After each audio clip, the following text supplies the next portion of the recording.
warahmatullahi wabarakatuh. Perkenalkan nama saya Tri Yulianohini dengan NIM 2248201197. Di sini saya akan menjelaskan tentang materi teknologi bahan alam, yaitu ekstraksi minyak atsiri, fraksinasi, isolasi senyawa, pemurnian, dan komputasi bahan alam. Nah, di sini ada ekstraksi minyak atsiri. Minyak atsiri itu adalah senyawa beraroma khas yang mudah menguap pada suhu ruang, diekstrak dari tanaman, dan disebut juga dengan minyak esensial, ateris, atau minyak menguap. Cara ekstraksi minyak atsiri itu yang pertama ada destilasi, itu menggunakan panas untuk menguapkan minyak atsiri lalu dikondensasi menjadi cairan. Jenisnya ada destilasi air uap, destilasi uap. Tahapannya itu persiapan, pemanasan, pemisahan, suhunya 90 sampai 100 dan waktunya 3 sampai 6 jam tergantung dengan jenis tanaman. Kelebihannya itu teknologinya sederhana, cepat dan efisien, sedangkan kekurangannya itu adalah senyawa sensitif, panas dan bisa rusak. Yang kedua yaitu dengan cara ekstraksi dengan pengepresan atau press, itu mekanik biasanya juga untuk kulit buah, contohnya jeruk atau lemon. Tahapannya itu persiapan pengepresan pemisahan, suhu ruang 25 sampai 30 derajat Celcius, waktunya 6 sampai 12 jam tergantung pada tekanan dan volume bahan. Kelebihannya itu senyawa itu tidak rusak oleh panas, kurangnya ekstraksi tidak sempurna atau hasilnya sedikit.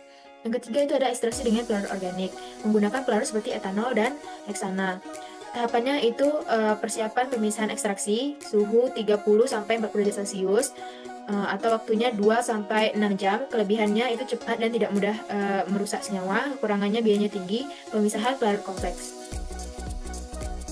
Yang keempat ada enfluenrasi. Penyerapan minyak atsiri menggunakan lemak padat. Tahapannya itu persiapan ekstraksi pemisahan. Suhunya 20 sampai 30 derajat Celcius. Waktunya 24 sampai 72 jam atau lebih. Kelebihannya itu tidak merusak senyawa sensitif, kekurangan itu sangat lambat dan pemisahan sulit. Yang kelima ada maserasi lemak panas. Nah, bahan tanaman direndam dalam lemak hangat. Tahapan itu persiapan ekstraksi pemisahan. Suhunya 50 sampai 60 derajat Celcius dan waktunya 12 sampai 24 jam. Kelebihannya itu teknologinya sederhana, kekurangannya risiko degradasi senyawa karena panas.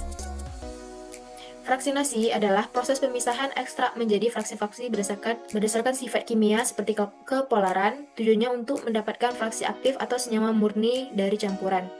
Metode fraksinasi, yang pertama ada ekstraksi cair-cair, suhunya 25 sampai 30 derajat Celcius, waktunya 30 menit sampai 2 jam.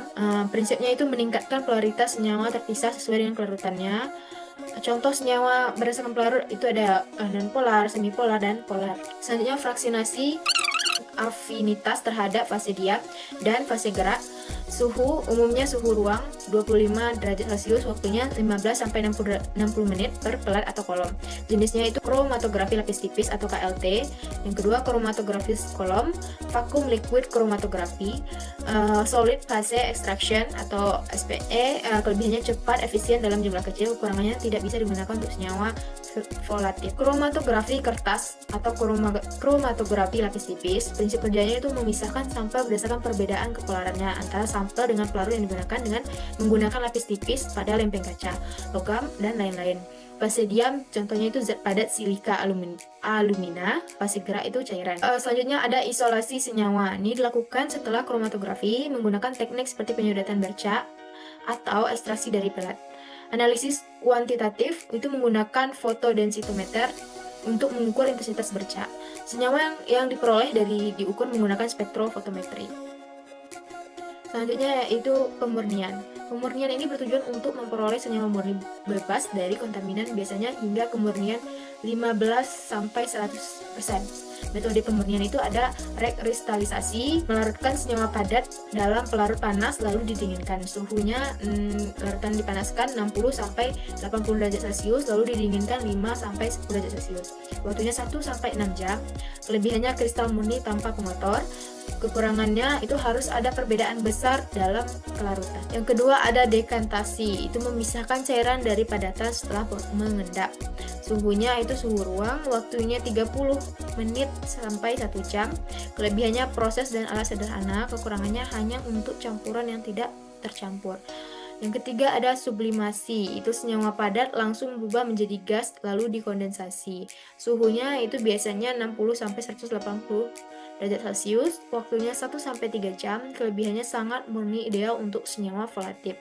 Kekurangannya terbatas hanya untuk senyawa dengan titik sublimasi tinggi. Komputasi bahan alam. Komputasi bahan alam ini adalah penerapan teknologi komputer untuk membantu proses pencarian, analisis, dan prediksi aktivitas senyawa alam dalam rangka penemuan obat atau identifikasi senyawa bioaktif. Aplikasi komputasi dalam bahan alam itu yang pertama ada database tanaman obat, yang merupakan kumpulan data digital berisi informasi tentang tanaman obat, senyawa aktifnya, struktur kimia, serta aktivitas farmakologisnya. Contohnya seperti berikut, bisa dibaca sendiri.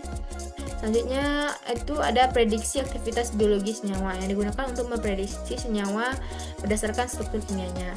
Yang ketiga, molecular docking, itu metode simulasi komputer yang digunakan untuk memvisualisasikan dan menghitung bagaimana suatu senyawa atau ligan itu berikatan dengan target biologisnya.